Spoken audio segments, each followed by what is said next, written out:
Hey guys, so today you and I are going to talk about taking credit, I suppose.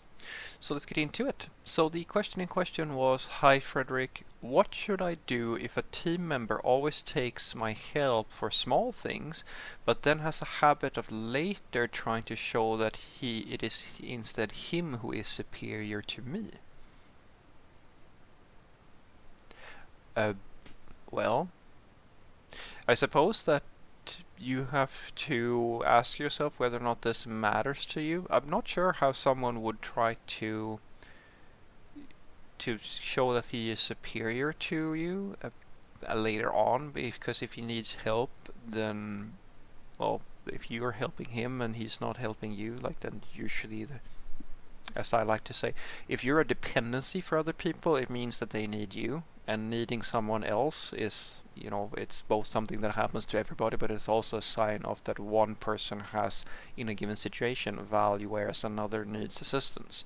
If you are the dependent, then that usually puts you in a position of power, authority, or expertise, or whatever, right? But let's just see if I can maneuver this question a little bit.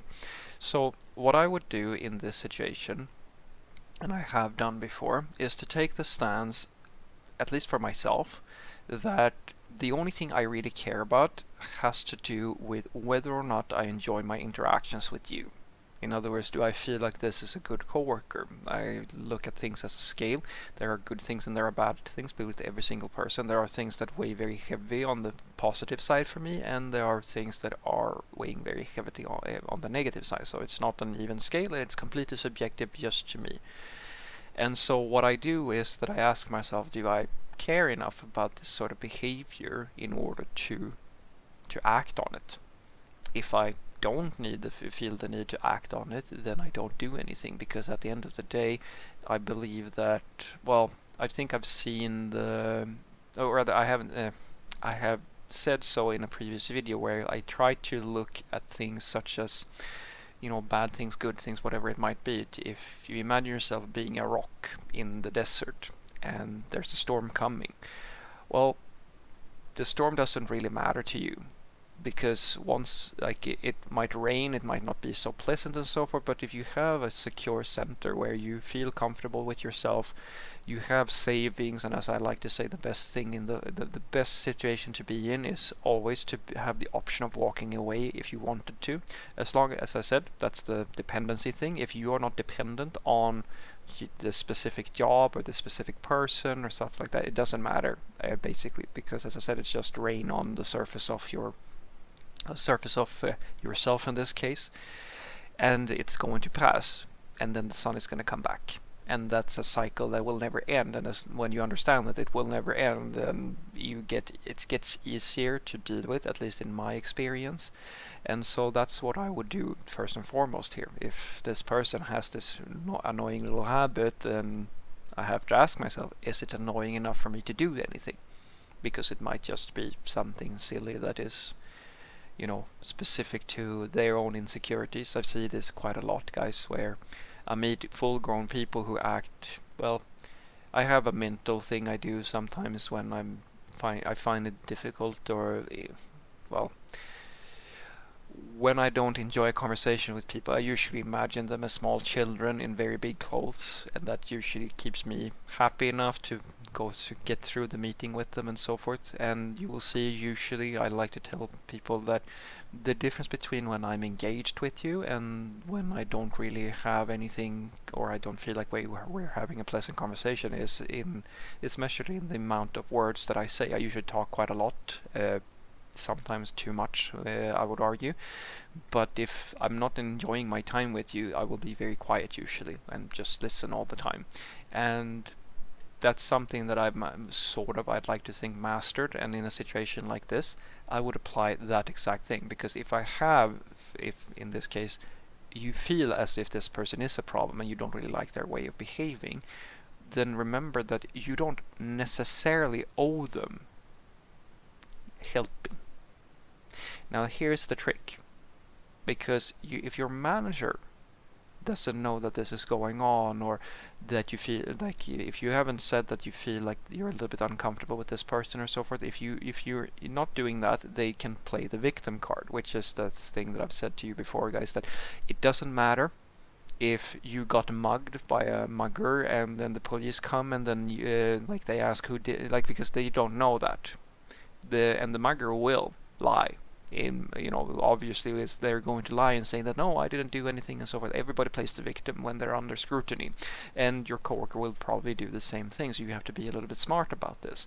And so here is something that I would suggest that you do. It's a very vicious tactic, but it is exactly the way that most people get away with most things, honestly, in politics, or companies get away with it, and that is to nuance the problem. So in other words, you are saying that you're doing one thing and you're doing something that isn't really all that great, but you're doing it for other reasons than what you are saying. So in this specific scenario, you can simply say to your coworker that I'm sorry, I don't have time for you. You probably have time, there's probably no issue, but you simply make up a white lie or lying or whatever you're saying in order to not have to deal with the individual.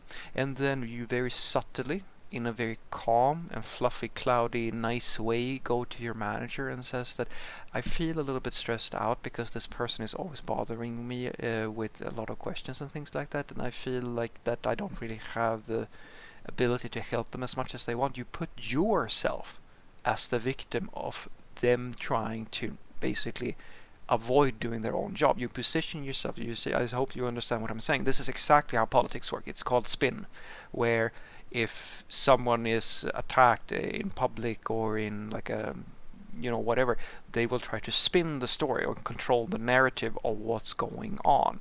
That is exactly how you can deal with this situation. You can simply say that I'm sorry, I'm really stressed out now, I would love to help you. You don't tell people to their face that you don't like them or you don't like their specific behavior, because as I said, if you do that, then they get control of the narrative and they can put themselves in the victim position. But if you are the victim and you spin your story well enough, then your manager is going to either believe you, like it's the same thing with the police officer and the mugger. It really, at the end of the day, comes down to word against word and who seems to be more believable. So, what I want you to take away from this is that personally, when I deal with people that do something like this, they're trying to do silly things like inflate their ego or whatever, it usually doesn't bother me all that much. The only time I really get annoyed, and I'm very sensitive to that, I'm very sorry to say, and that is when I'm dealing with people who are irrational or act poorly or like are rude for no reason or things like that. I don't do well with them whatsoever. And then basically what I do is the thing that I'm telling you. If you know how to position yourself in such a way that the narrative falls in your favor, then you can basically get away with almost anything. It's why it's so difficult. Like a lot of us have this, it's almost like in the movies where the bad guy is identified very easily, and at some point, even if it's a con man or so forth, like you have this long period of time where they're doing things behind the scenes and being very cloak and daggery about it, and then at the end you get that big satisfying sensation when they admit that, yeah, I was an evil guy all the time, or all along, etc., etc. They get exposed. That doesn't usually happen in real life, guys. What happens is that people deceive and lie and do spinning, like they spin the narrative in their favor forever. And in some cases it is because they are like they do know that what they're doing is bad, and in some cases they just don't feel the same way about the things that you feel. So quote unquote bad people, they're in their eyes they're not bad. You're the bad guy. And the fact that you understand that the third observer, in this case your manager or the police officer or your mom or your dad coming in and seeing your siblings and you fight or so forth, their perspective is the thing that matters here. Who is the good guy, who is the bad guy? Because every character or every actor in that interaction or in that scene will feel differently about the situation. And so the thing that, as I said, the politicians and like media and so forth have understood is that spin control is important, because you may not get your coworker to change their ways and be a better person and realize that, oh, I was bad or I have done wrong or so forth, but at the very least, you can put yourself in a position where you don't have to worry so much about the impact of their actions and so forth, because the person who really matters in this conversation is your manager. Because, as I said, if you start treating them poorly because of their poor behavior, then you might actually find yourself in a hot seat due to the fact that the narrative is that the that this person is asking you for help and you're not being a helpful coworker. The fact that they are mistreating you in this other way might be completely irrelevant or be something that they don't really think about, or your manager might not even see that these things are going on. So it's really good if you can position yourself in a way where you can explain this problem to your manager in a nice way. Sometimes you can't even do that. So as I said, you really have to think about the narrative here. And when you understand how to work with narrative and how to basically spin a story, you can position yourself in such a way that even if you can't tell them to their face that, oh, I don't really like this thing that you're doing all the time. That would be perfect if you could. Sometimes you can't.